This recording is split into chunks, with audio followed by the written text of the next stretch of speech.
Hello friends, எல்லோரும் எப்படி இருக்கீங்க? இன்றைக்கி நம்ம வீடியோவில் கடலைப்பருப்பு உளுத்தம்பருப்புலாம் எதுவுமே இல்லாமல் நம்ம நல்லா முறுமுறுன்னு ஒரு சூப்பரான மசால் வடை வந்து செய்ய போகிறோம். கண்டிப்பாக உங்கள் வீட்டில் இருக்கிறவங்களுக்கு ரொம்பவே பிடிக்கக்கூடிய வகையில் இந்த வடை வந்து சூப்பராக இருக்கும். நல்லா மேலே முறுமுறுன்னு உள்ள சாஃப்டாக சாப்பிடவே அவ்வளோ நல்லா டேஸ்டியாக இருக்கும் இந்த வடை. வாங்க ஈவினிங் சுட சுட சாப்பிட்றதுக்கு ஒரு டேஸ்டியான வடை எப்படி செய்கிறதுன்னு பார்க்கலாம்.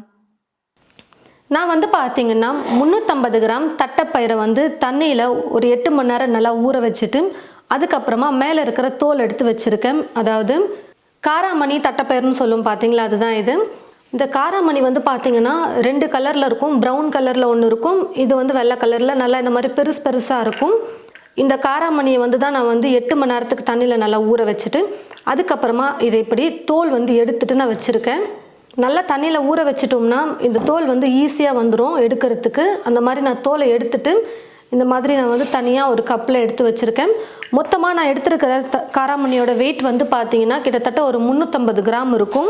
தண்ணியில் நல்லா ஊற வச்சிட்டோம்னா ஈஸியாக அந்த தோல் வந்து வந்துடும். அது வந்து ஆப்ஷனல் தான், நீங்கள் தோலை எடுக்காமல் கூட செய்யலாம். வேணும்னா இந்த மாதிரி தோலை எடுத்துகிட்டு கூட நீங்கள் பண்ணலாம். ஒரு மிக்ஸி ஜார் எடுத்துக்கிட்டு இப்போது தோல் உரிச்சு எடுத்து வச்சுருக்கிற இந்த காராமணியை போட்டுட்டு கொரகொரப்பாக நம்ம கடலைப்பருப்பை எப்படி அரைப்போம் வடைக்கு அந்த மாதிரி அரைச்சி எடுத்துக்கலாம். இப்போ வந்து பார்த்திங்கன்னா காராமணியை நான் வந்து மிக்சியில் போட்டு நல்லா அரைச்சி எடுத்துக்கிட்டேன். நம்ம கடலைப்பருப்பு வடைக்கு எப்படி அரைப்போமோ அந்த மாதிரி அரைச்சிக்கிட்டால் போதும், கரெக்டாக இருக்கும்.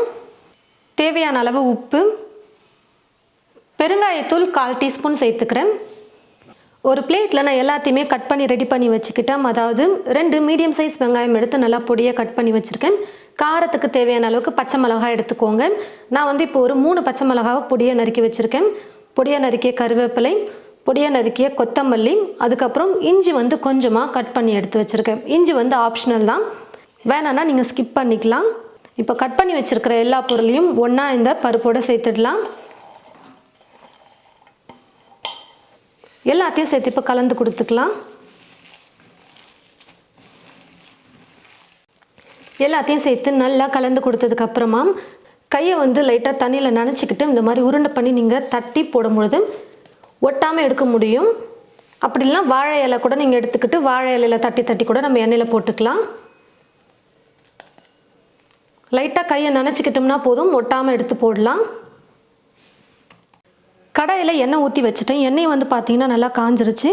கொஞ்சமாக மாவு எடுத்து போட்டு பாருங்கள், எண்ணெய் காஞ்சிருக்கா இல்லையான்னு தெரியும்.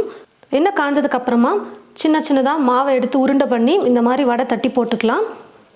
ரொம்ப மொத்தமாக இல்லாமல் கொஞ்சம் மெல்லிசாவே இந்த வடையை வந்து தட்டி போட்டுக்கலாம். கொஞ்சம் நல்லா முறுமுறுன்னு இருக்கும் போது சாப்பிட சூப்பராக இருக்கும் இந்த காராமணி வடை.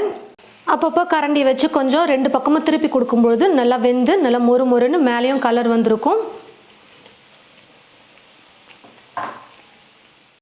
வடை வந்து பார்த்தீங்கன்னா நல்லா வெந்து மேலேயும் கலர் வந்துருச்சு பாருங்கள். இப்போ நான் எடுத்துடுறேன். இந்த மாதிரி ஒரு வடிகரண்டி யூஸ் பண்ணிக்கோங்க. அப்போது இருக்கிற எக்ஸ்ட்ரா எண்ணெயும் நல்லா வடையிலேருந்து வடிஞ்சு வந்துடும். அப்போ வடை சாப்பிடும்போது எண்ணெய் இல்லாமல் இருக்கும், சாப்பிட நல்லாயிருக்கும்.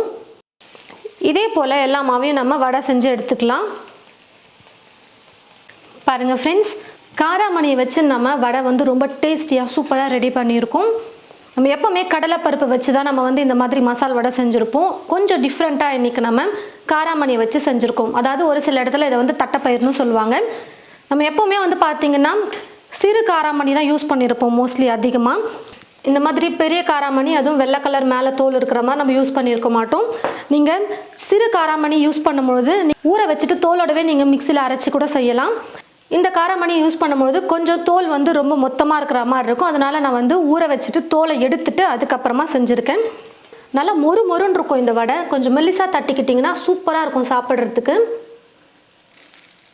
பாருங்கள், ரொம்ப சாஃப்டாக பூ போல் இருக்குது. மேலே நல்லா கிறிஸ்பியாக அவ்வளோ டேஸ்ட்டாக இருக்கும் இந்த வடை. கடலைப்பருப்பில் செய்கிறத விட இந்த மாதிரி நீங்கள் காராமணி வச்சு செஞ்சு பாருங்கள், அவ்வளோ சூப்பராக இருக்கும்.